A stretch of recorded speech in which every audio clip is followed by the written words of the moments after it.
শীতকালে রোদে খাওয়ার আনন্দটাই আলাদা। স্নান করার পরে রোদে বসে বসে খাবার খেতে ভীষণ ভালো লাগে। তাই শীতকালে আজ আমার বরের ছুটি, খাবার খেতে দিয়েছি রোদে। আয় দেখো, দেখাচ্ছি, দেখো এই যে কী কী মেনু করেছি আজকে। দেখো আজকের মেনু খুব ছিমছাম।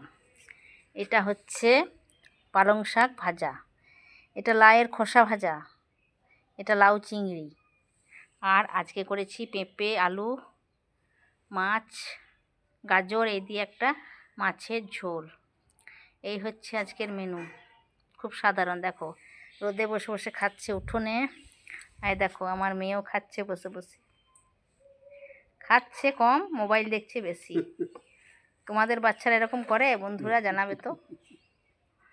চলি, টাটা, শুভ দুপুর, খেয়ে নাও সবাই।